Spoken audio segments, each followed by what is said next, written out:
Sports Illustrated just dropped a brand new mock draft, so I'm here to review it. What's going on, everybody? It is Alex coming back at you with another video. Today, I am breaking my hiatus. Decided to take a little bit of time off from YouTube. Obviously, football kind of died right after the draft, so I wanted to take a little bit of time to myself after finals as well. You know, take a nice little chill time, celebrate my friends' graduations with them. I did not graduate yet, so thank you guys for the people who actually did not hear my clarification after that. But, you know, love you guys anyway.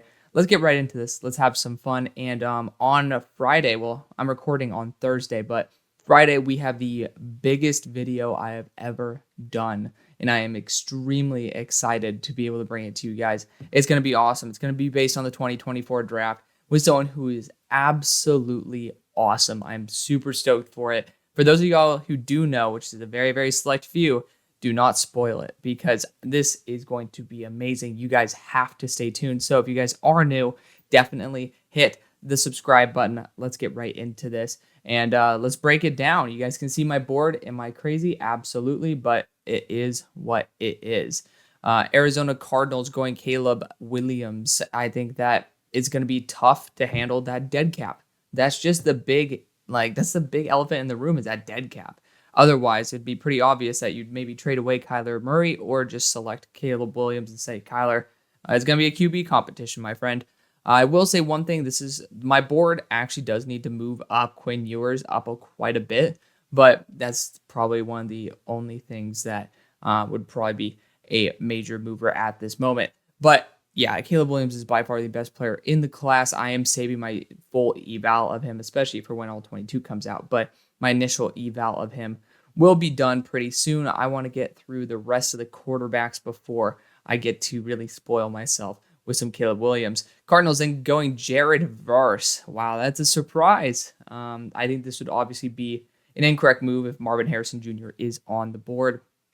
You know, this is a good wide receiver class, but I think that there's just, when you can see a guy who's going to be wearing a gold jacket at the end of his career, you take him. And you could have two of those guys. That's just my thoughts. Colts then going Joe Alt. You know, number 3 player. Not going to complain. I like taking Joe Alt to the Colts as well. Titans then going Marvin Harrison. If he's there, you take him. So I don't really think I need to explain too much there. He is gold jacket worthy. Size, speed, pedigree, and just overall proficient. He's super technically sound. I'm a huge fan of Marvin Harrison Jr. Tampa Bay Buccaneers then going Drake May. I am far lower on Drake May than I ever thought. I actually do need to rearrange it because Drake May is not my number 2 overall quarterback. That's just the truth. And that's based off of real tape. You know, I watched him in depth and I was dying for Drake to give me that marquee game that made me feel differently. He didn't. And there's a lot of flaws to Drake's game. Definitely one of those guys where it was very disappointing. And you know, I was actually higher on the former North Carolina quarterback, Sam Howell, than I was Drake May. But we'll see. You know, Drake has a lot of potential. That was his first year starting. So excited to see him take a step up because there was a lot of inconsistency there. Commanders in going Quinn Ewers said I needed to bring him up. He actually graded the exact same as Drake May, but for different reasons. Quinn Ewers has a good arm, can't hit the deep ball for anything. That's honestly my biggest issue with Quinn Ewers is his deep accuracy. I think is absolutely atrocious. You see that he just cannot put it even remotely on target. But if the Commanders are sitting there, a quarterback certainly is likely. Falcons are going Chop Robinson. I've heard a lot of great things about Chop. I'm waiting to be able to get a little bit better tape on Chop before I start diving in. But he didn't pop off to me the way I hoped he would in just normal game tape. Chop Robinson's still a very good player, though. I love Penn State. I'm a big Penn State fan. Even though I go to SMU, I love Penn State. My only jersey from a college is Micah Parsons' Penn State jersey, so excited to represent an absolutely awesome college with a lot of great culture there. But Chop Robinson, he's been able to make some splashes. I know he statistically is very, very good. Ramsden going Olu, I think that's perfectly fine. Not going to complain about that too much. Steelers going Kool-Aid McKinstry. You know, where do I have Kool-Aid? I'm at 17. I'll probably bring him up a little bit higher because the class is not too bueno, but Kool-Aid McKinstry is a very solid cornerback. He is by far the best one so far in the class. Broncos in going Cooper DeJean. He is my number 2 corner in the class. So excited to say that definitely makes sense. And then you pair him up with his buddy from last year, Riley Moss, who just got drafted in the, I believe, third or fourth round. I know it's one of the two. So yeah, Cooper DeJean pairing back up with Riley there in Denver. I think it's a bit early. I don't know what the hell DS means. I don't know if they're saying that's defensive safety, which I don't know why you just don't say safety, but you do you. But yeah, Cooper DeJean, I think, is going to be a cornerback at the next level, even though he has really good size and overall build. Chicago Bears then going Emeka Egbuka. I like it. You know, you're going to be down a couple wide receivers. It's nice just not to be able to see Emeka Egbuka get a lot of respect. I think he's a really good player, and I'm excited to watch him when All 22 comes out, to watch the full route, because that's just the issue right now. It's why I'm not producing a ton of content, is that the All 22 is extremely, extremely limited. And for those of you guys who don't know what All 22 is, it's basically coach's tape that you get to watch, the entire play, rather than, praying to God that the cameraman does not zoom in to the point where you get to see the knee pads on the damn quarterback. So, yeah, I think that being able to watch that just gives a lot more insight. That's why I think I'm actually pretty damn solid at being able to evaluate wide receivers as well as corners, is because I really put a lot more value into the All 22 tape than the normal game tape that you watch. So that's just where that's at. But Emeka certainly is a very fun player to watch. Chicago does have two wide receivers that are starting up for contracts. We'll see what happens with that. Bears also, I believe this is from the Panthers, getting Braylon Trice. And I think going after edge rusher is a perfectly fine thing for them to do. I think it's a good spot, and Braylon Trice is an elite edge rusher. Then we have Minnesota Vikings going Javon Bullard, slot corner. Don't really think 180. I mean, I guess talking about 180 pounds, you don't have to say it's like a slot corner because of Devin Witherspoon, but I am going to be very hesitant to put a comp on Javon Bullard as Devon Witherspoon. I don't exactly see that just yet, but I would be excited to be proven wrong. Patriots then going Brock Bowers is an absolute crime, but if he's there, it's an excellent pick. It feels like when in the, I believe, 2021 class, I was talking about Kyle Pitts somehow slipping to there way too early in my mock drafts, and obviously he's going a lot higher, and he did end up going a lot higher. Same thing with Brock Bowers. I don't think there's anything that's going to be pushing him down this far unless it's maybe an ACL tear.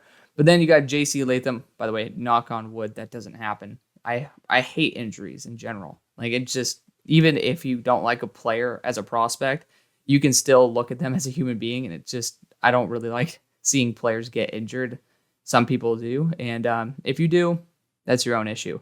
But Green Bay then going JC Latham. Going offensive line is never a bad idea. Of course, he is a right tackle, so I don't know if he's going to be starting on the left this year. I'm just trying to see if maybe they had some insight that I did not. But yeah, I mean, Alabama does train their guys to be able to play on both sides, but I think that he will end up being a right tackle in the long run. Giants then going Gabe Hall out of Baylor. Haven't heard anything really about Gabe. Haven't studied him, to be completely transparent with you. But the last thing I remember is someone named Gabe Hall popping off. At the end of the day, sometimes the guys who you don't really hear all the time are the ones making pretty big differences, and then other guys are able to mop up their mess. Gabe Hall could end up being like that, but even from the conversations I've had with people who have studied the defensive interior class, Gabe Hall is not one of the names that is brought up with the first round. Cedric Van Pran Grazier out of Georgia here for the Raiders. I think that's perfectly fine. You can use him as a guard or a center, and going offensive line, never a bad thing. And keeping another Georgia Bulldog from the Eagles might be a good thing. Joe Milton from Tennessee. He is older, but he is my number 2 quarterback in the NFL. I think that he is in the NFL. No, just kidding. In this draft, he has the ability to throw, I believe it was a 72. It might have been up to 75 yards in a straight line down the field in his one start versus Clemson, or his one, usable start. I watched every single snap that game, watched it multiple times over, watched to make sure that, you look at the intricacies of his game. Luckily, when you have one game, you can kind of over-analyze it a little bit that way. And I think that his arm strength, I think he's just basically a worse, in terms of a worse athlete, but possibly a better in terms of accuracy passer than Anthony Richardson. And you guys know me, I loved Anthony Richardson. I just have a hard on for these big dudes who for these guys who have really good arm strength. And I think Joe Milton can put it on the money. Yeah, he's in a system with Heupel where you're kind of doing a lot of, screens and stuff, but there was a touchdown in there to Brew McCoy. It was a double post, and he held the safety with his eyes and then was able to put it on a rope on the money to Brew in the back of the end zone. Absolute precision and high-end processing right there. I loved it to death. Yeah, I mean, I think that he could end up being a really, really big star, and he's going to end up being my QB2 in this draft. Miami Dolphins then going Brandon Coleman out at TCU. Not a name I've heard in the first round, but, Dolphins have signed 2 offensive tackles to 1-year deals, including Isaiah Wynn. I do think offensive tackle should be something they're focusing on. I'd prefer to go after a higher-end rookie than a TCU offensive lineman, but, we'll see when we dive into the tape on Brandon Coleman, because he was not one of the players to pop off. I think that Avila was the best on that offensive line.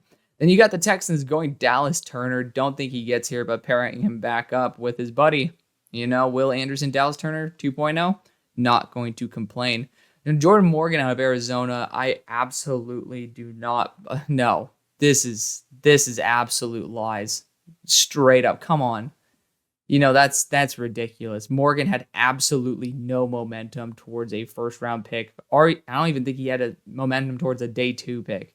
To say that is an absolute lie. So just to fill someone else's narrative, not a huge fan of that.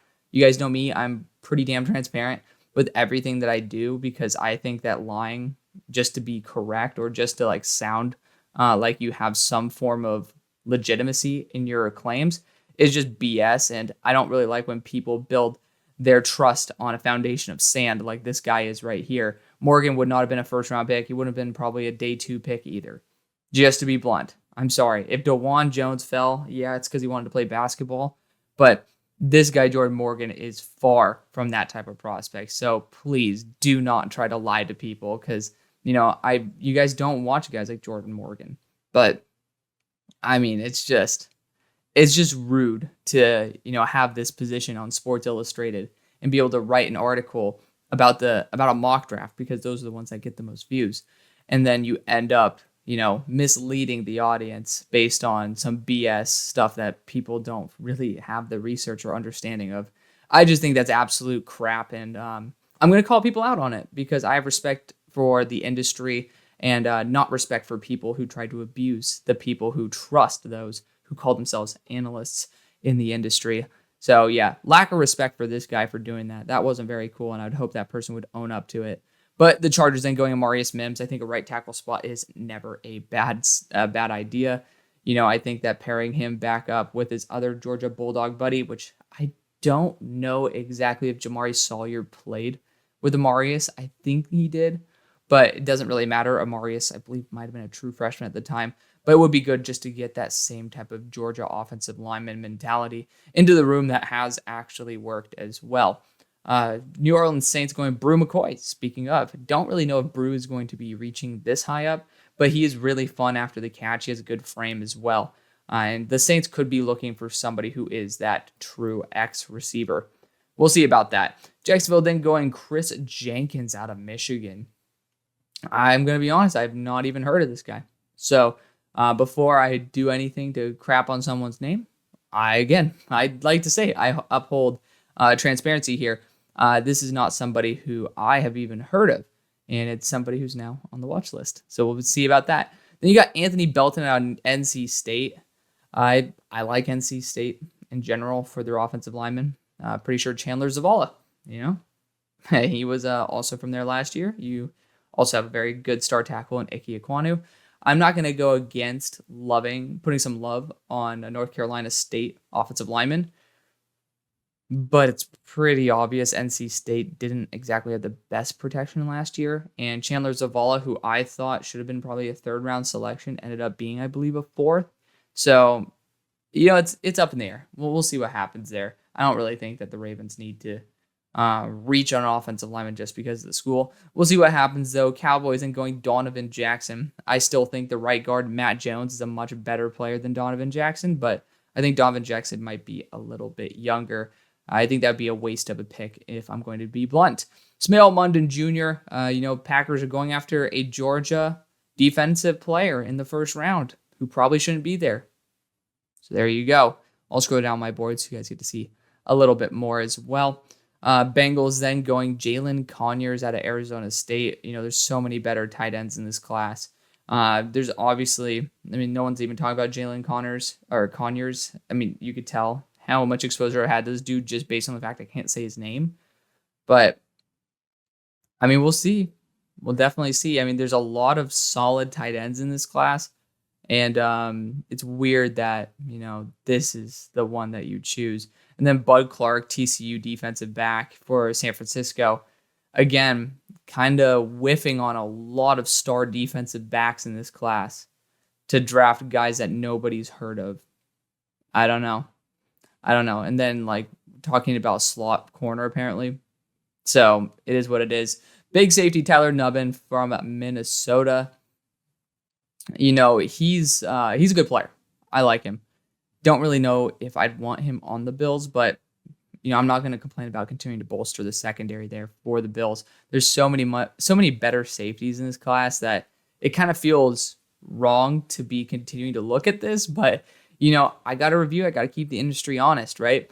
I'm unlike Colin Cowherd, an actual honesty broker. Eagles going Aaron Lewis out of Rutgers. We're just throwing random names in the hat here. We have still guys who I believe we still have Jeremiah Trotter on the board. Let's not even mention that. But you got Jerzon Newton in here. If you want to drop somebody who's a random name who actually deserves it, that's a good one. We have a lot of good players in here. Graham Barton as well, that are really good players that are not being drafted over guys that nobody has heard of. Granted, at the end of if you look compared to the start of last year's mocks and then the end of the last year's mocks, there's going to be some guys that would have been no names. This just doesn't feel like those type of players. It doesn't have that type of upside. But Eagles going after an edge rusher. It is what it is. It's fine. And then the Chiefs going after a wide receiver. After going after Rashee Rice in round 2, don't really know if they're going to be looking at that, but A.D. Mitchell is incredible. I love A.D. Mitchell, so glad to see him there. At 32, unfortunately, once again, we are seeing the ugly head of a BS rise up in sports industry again. But to be fair, do we actually fully know these prospects? No. And this is just more for fun than anything. But when I see people blatantly lying, y'all know I'm going to call them out for it. So thank you guys so much for watching. And again, stay tuned for Friday because it's going to be awesome. See you guys then. Peace.